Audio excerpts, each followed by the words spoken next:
Hello, James.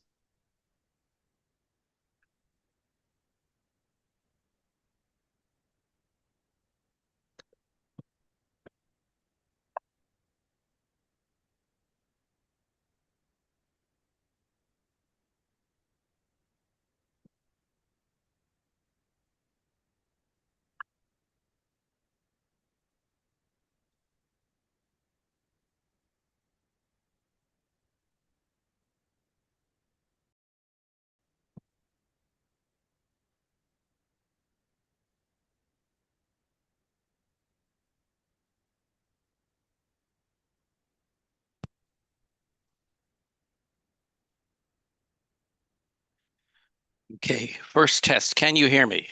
I can hear you. So first test sounds like it worked out well. Okay, second test. Can I see you? Yes, I can see you. Can you see me? I guess I can't say loud and clear, but I'm going to use that. I can see and hear you loud and Perfect. clear. How you Perfect. doing? I'm bad, James. How are you? Well, feel free to call me Jim.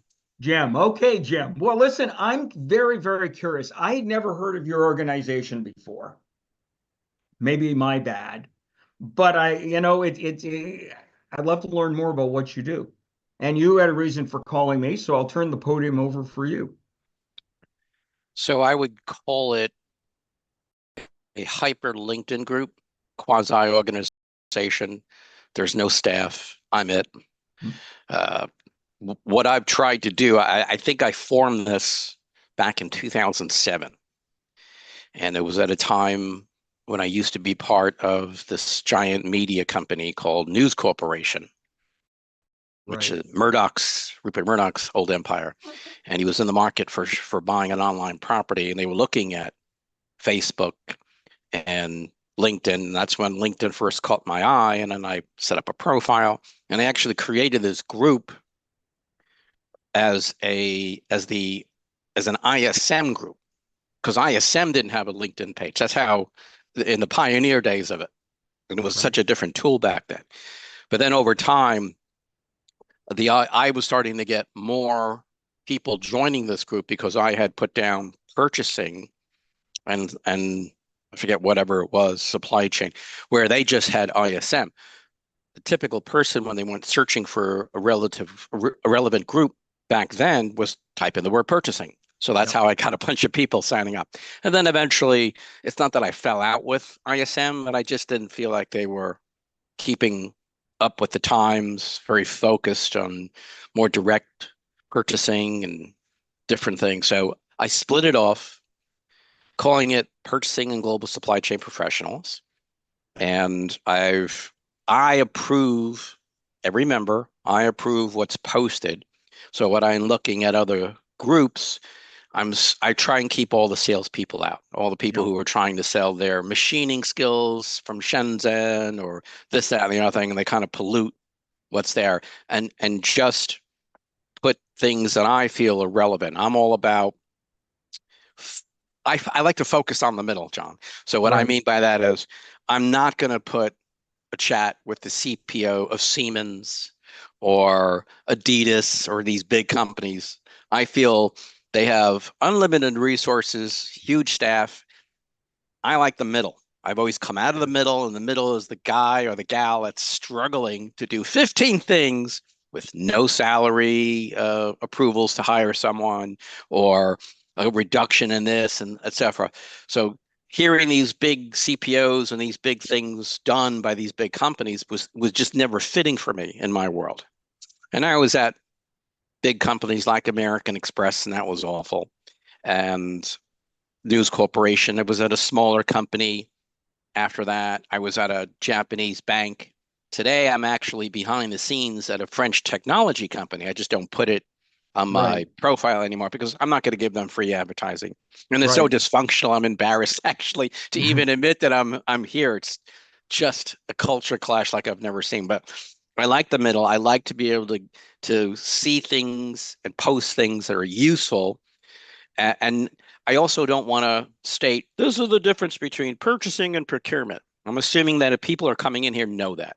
What Right. I'd rather say is I went down this path. and I didn't wear shoes, and my feet got all bloody. So here's what you should do. Don't do this, this, and this, and kind of go along those lines. You don't see big pictures of me. I don't take shots like I'm on Facebook or on Instagram. It's not all about me. I like to see things and post things from people that are great tips. I didn't think of that. That's awesome. Boom, put that out there, right? And throw that out to the group.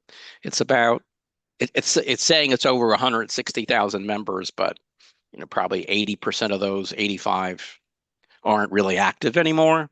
Right. Don't even, I know that over the years, the way LinkedIn's changed people and how they've joined, I could see active members somewhere between 14 and 20,000, depending on the posting, depending on the time of the month. Well, that's a good percentage. Tim Cummins, who started IACCM and now World Contracting or Commerce and Contracting, once told me many, many years ago. In fact, when I did the radio show, I asked, "Is the traditional association model dead?" This was back in 2009, and Tim said, "Within every organization, there is the 10 to 15% who are actively involved.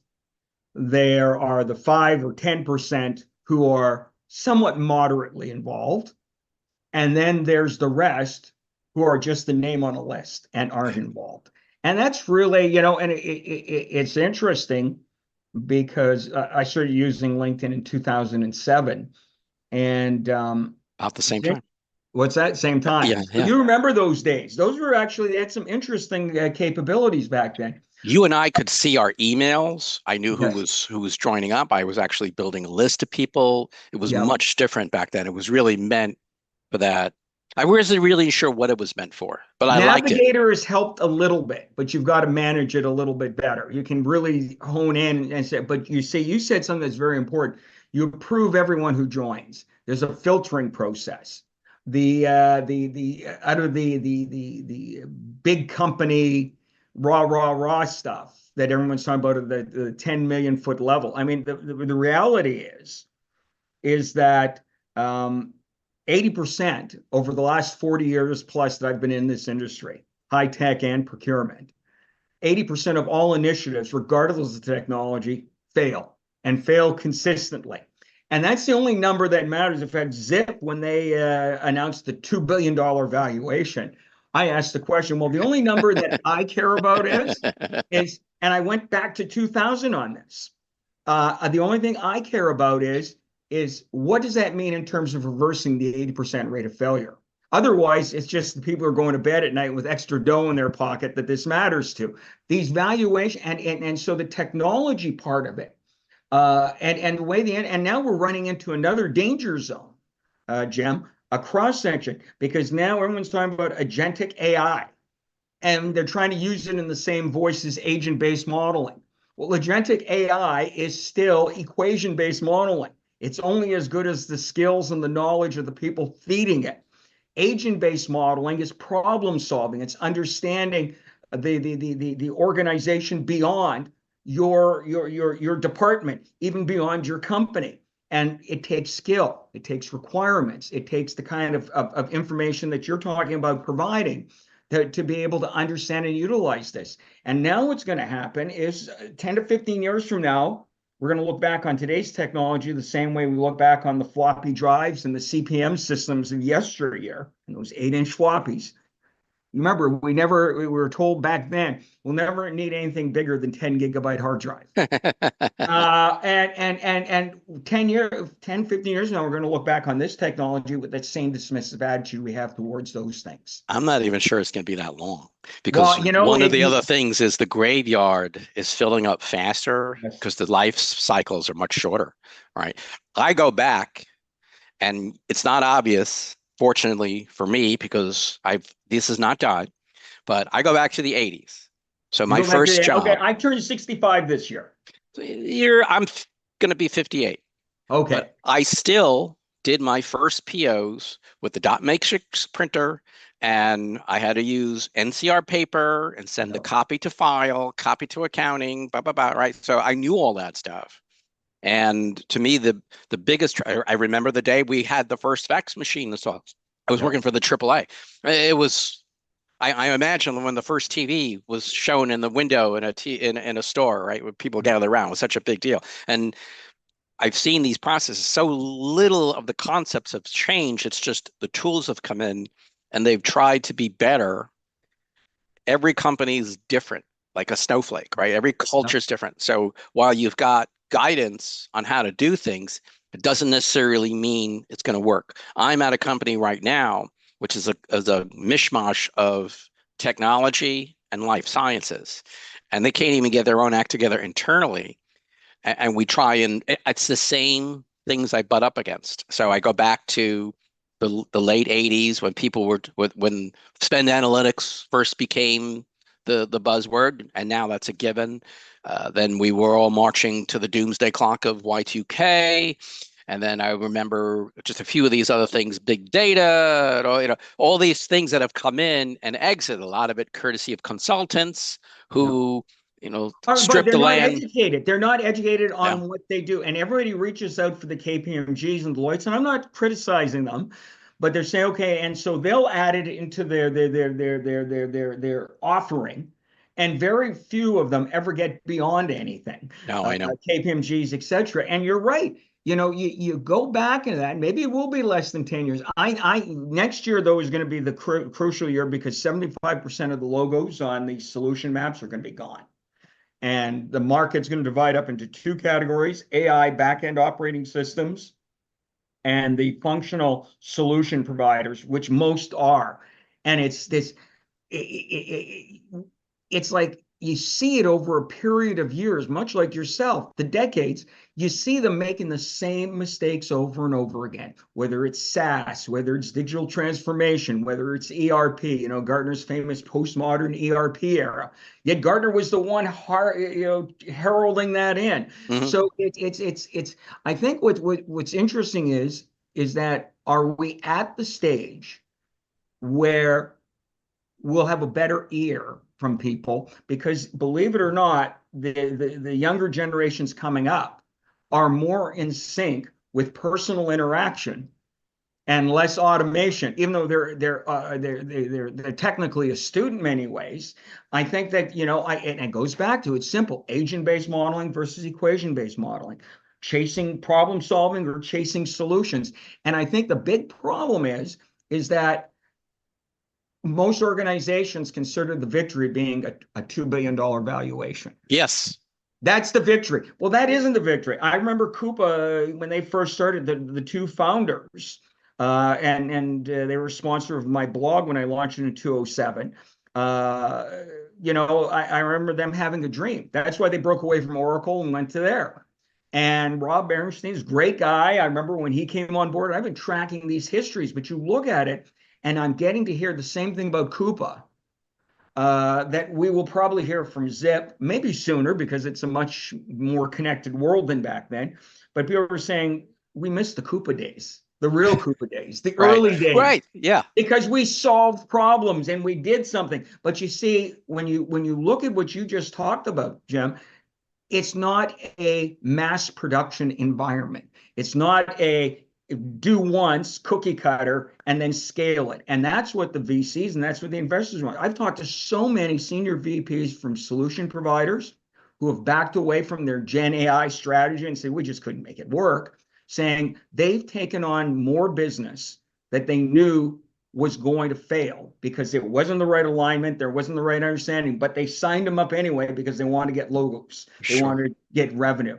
So, I think there's this grassroots element that of logical thing, but you, myself, uh, other people who've been around a long time, I mean, we have the advantage of a historic perspective. We have like I remember the days when I started with procurement, they had the Thomas Register, Of course. Yeah. and you fold at the corners Yeah. and you put in those different pink color sheets and you had the highlighters, and it was like, to every purchasing person, that That was the supply Bible. base was your Bible, but that Right. was yours. Everyone had their own ends. Listen, if you want to get that part, go to Joe. Joe knows. Thomas Thomas Register, there was a guy who decided at some point, hey, let's bring these supply chain, well, they didn't call it that, these purchasing guys together, Yeah. and they formed a group in 1913 in New York, which became the Association of Purchasing Managers, and 2 years later, the National was created. Right. I and my wife, we used to run the New York affiliate. So Wow. we got a chance to be part of that and saw all the thing. But I used the Thomas Register in the 80s, right? Hmm. I did. I had two bookcases dedicated to it. And we know a lot of the same people uh, over the years. I know Kelly Barner's come in and out, her being up in Boston. She had a different role. We Yeah. had her as guest speakers in some of our meetings and so forth. Problem with ISM is they destroyed the local connection. They want to do everything national, and the pandemic was the final kill off to that. But Yeah. you got to have that local connection. So I can't have a local connection than just one to one, and I don't want to be that old man on the porch in a rocking chair saying, "Nope, wouldn't go that way. No, no." Right? But No. it's almost Yeah, as if no you one. know what? That's at 65. Listen, I've been practitioner and provider. I developed a algorithm-based system with funding from the government scientific research and experimental development program in the late 90s for the Department of National Defense. That was then extended to implement New York City Transit. I sold that company and I kicked myself for $12 million. And I should have never done that because everything I was talking about then makes sense. And here I was last year. I cut my client base by 90% because I was writing great content. I ghostwrite for both practitioners and providers.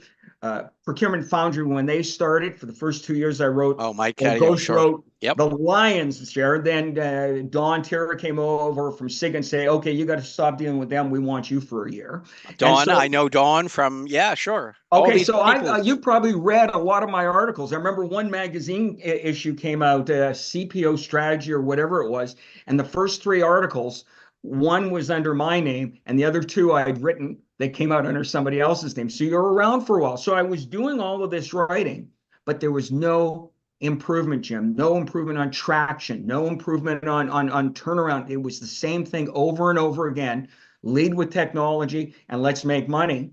And there's nothing wrong with making money, of course. But I said to myself at 65, I don't want my legacy to be along lines of rocking in a chair, as you're talking about. And I can say, this is why it never worked. Right. And this is why it should work. So what I did is I basically, again, uh, looking at building my own suite of individual providers that I'm putting through the PACES because practitioners are coming to me. And in the past 6 months, I've made about 10, 15 introductions and whatever, and 90% of them failed Hmm. because the salesperson has no clue what they're doing, or they don't have somebody who understands what questions ask. And so when the practitioners come to me for advice, if I give a name or an introduction, and I don't know, and it's a clown, sorry to use that term, then that hurts my Of reputation. course. And that's elevated me to that different level of saying, okay, now I'm going to filter. And it's so hard. I originally was hoping to find 10 companies. And you, it's amazing how much BS is going on. You No, have you a can't talk pretty, to our clients. You can't talk to our existing clients. No, just take the case studies. No, don't ask to speak to. I've done interviews where I've recorded them, and the brains behind the program, the technical side of it, loved it. Said yes, publish it. Boom. It goes to their PR department a week later. They say, well, we're not sure we want to publish it. Can we redo it, or can you edit this out here? And it's like it's PR and marketing are killing this business because everybody's sounding the same now. it's all in the name of terribly sexy software. That's That's it. it. And depending on what level they're actually able to get in and sell it at, if you sell it from the top down, you have no choice. I have to carry out the orders. And if I see something that's really good, trying to take it up, I have to fight through such a maze of resistance to get to my point. What's the ROI and so forth and so on. It's actually deflating either direction. Yeah. But you sound like you have a similar litmus test. I don't like to do anything until I've actually seen it and Yeah. tested it and tried it.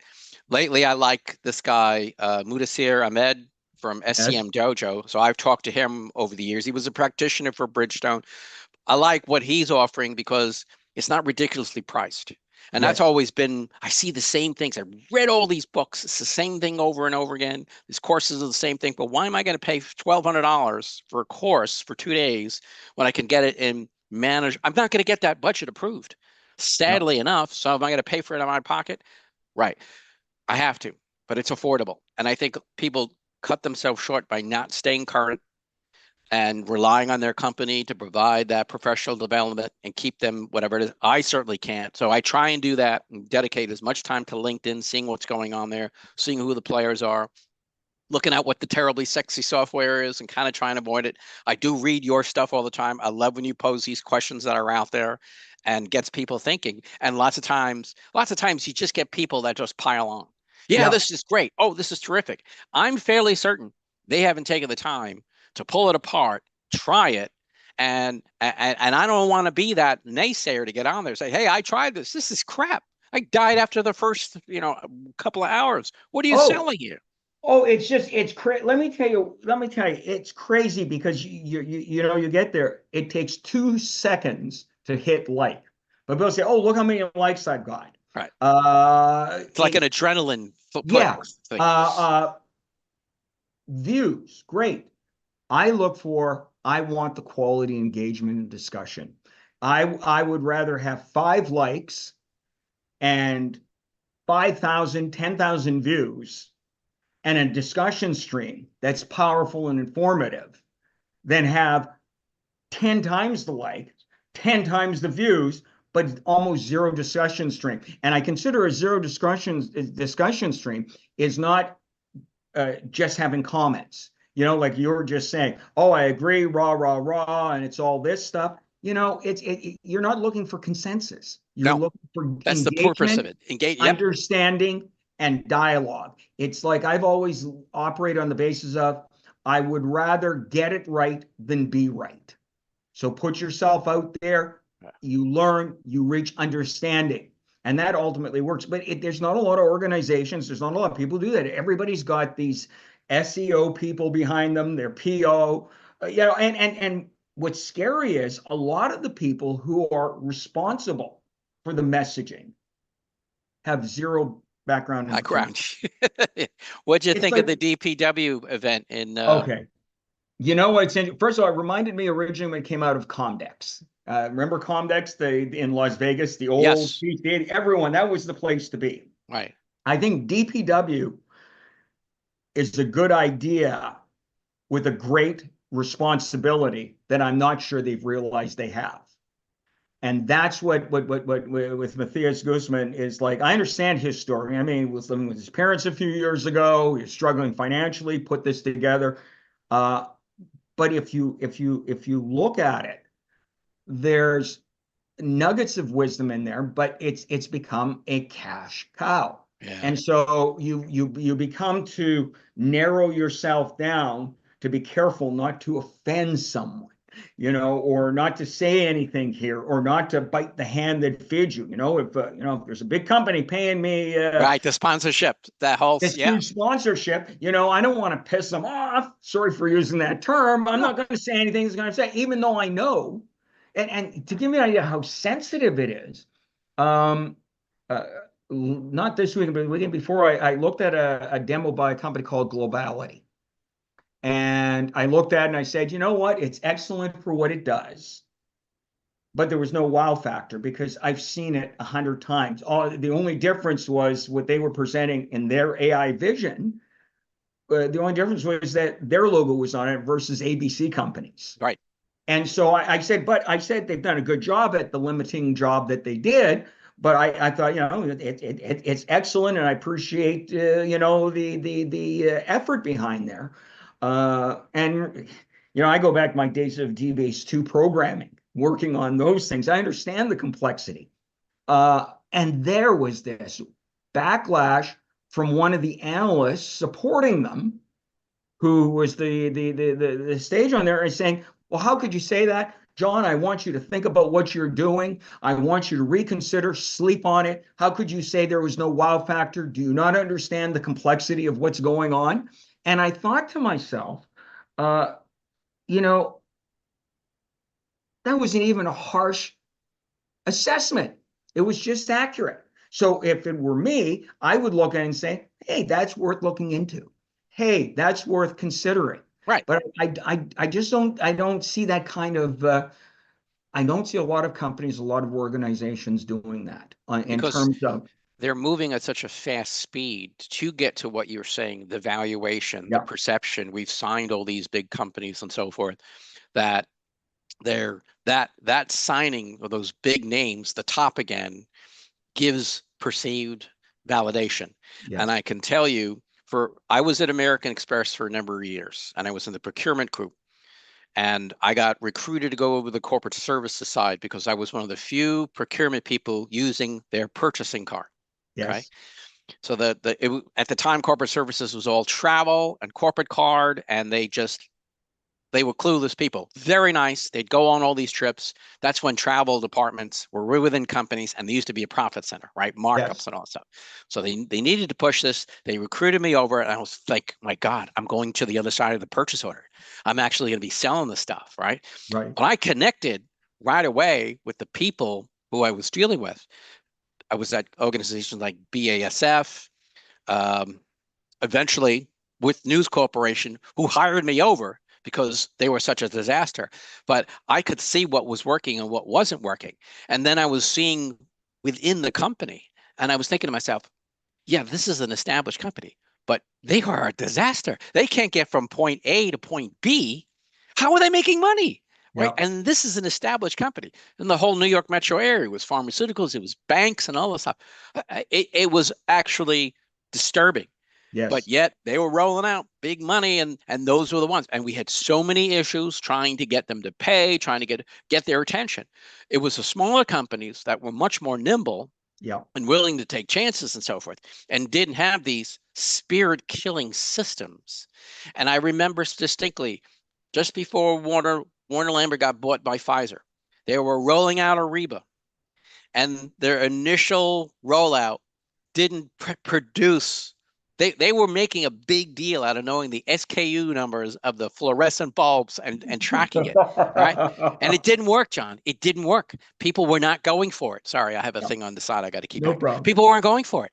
And they then actually attacked and pulled over the low dollar, high transaction P car stuff and forced it through just to keep the thing alive, because they hired all these consultants. 9 months into it, boom, Pfizer comes in, dismantles it all. It was just totally chaotic. Yes, And they still roll on. And so that view, that inside view looking out, frightened me. So I don't take any of what these guys say seriously. The bigger you are, the less likely I want to do business because of that, because they are so dysfunctional, because they've outsourced. I had Colgate Palmolive, and oh man, trying to get them to pay a bill in less than 90 days, it wow, was root canal every day. It just I couldn't understand. But they were big, and if you want to do business with Colgate Palmolive, you put up with it.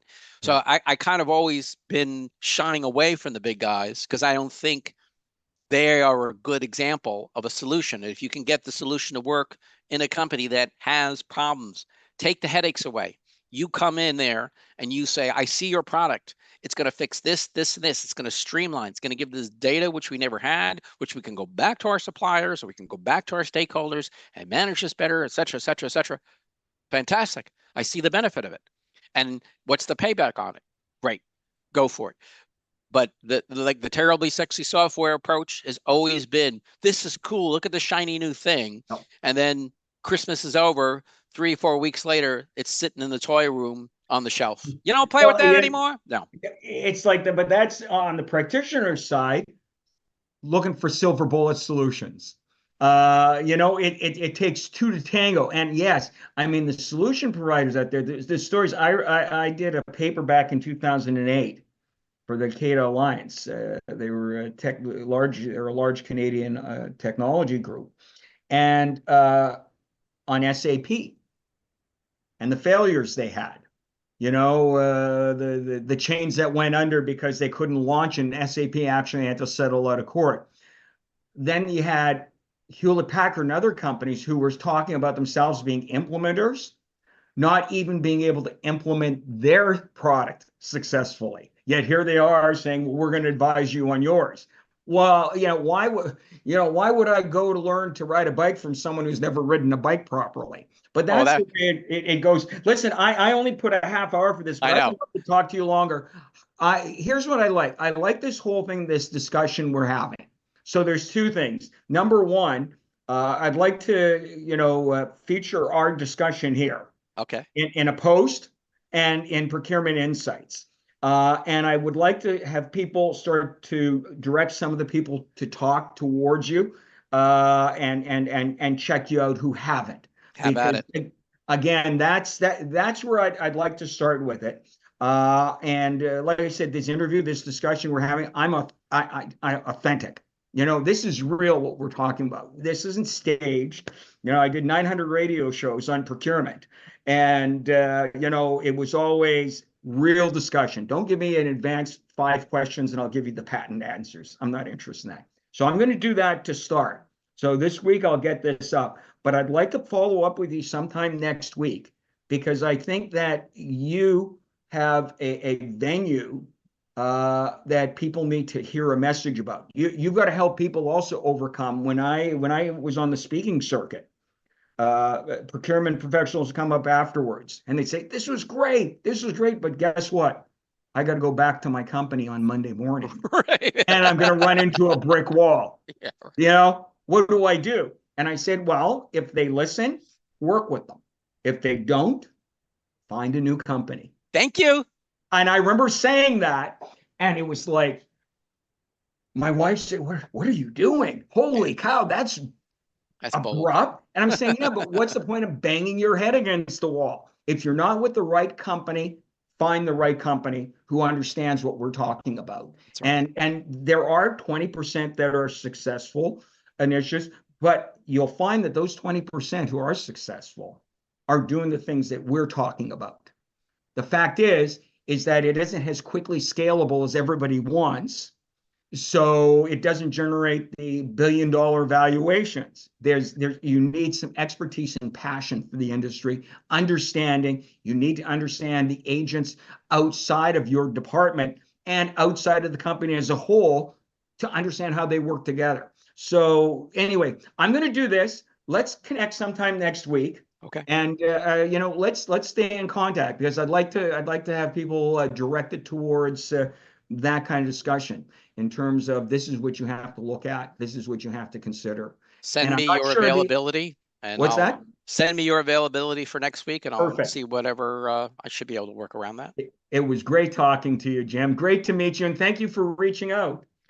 My pleasure. I've been a follower for a long time, so I actually now can say you and I have actually spoken. So that's great. There you go. Perhaps one day, the next stage in person, we'll see. We'll see how that goes. Talk soon, Jim. Take care. Bye-bye. You too. Bye.